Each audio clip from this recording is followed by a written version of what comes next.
Hello guys, তো আজকে আমি আমের মিষ্টি আচারের রেসিপিটা দেখাবো। তো প্রথমেই মশলাগুলোকে রোদে শুকিয়ে দিতে হবে, আর আমটাও একটু শুকিয়ে নিতে হবে যাতে তার মধ্যে রসটা চলে যায়।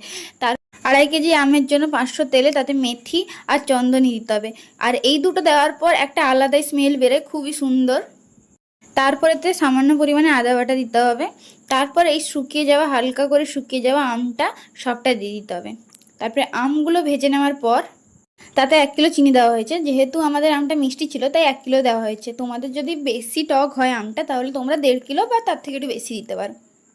এরপর কম আঁচে চিনির পাকটা ভালো করে দিতে হবে, প্রায় 1 ঘন্টা ধরে।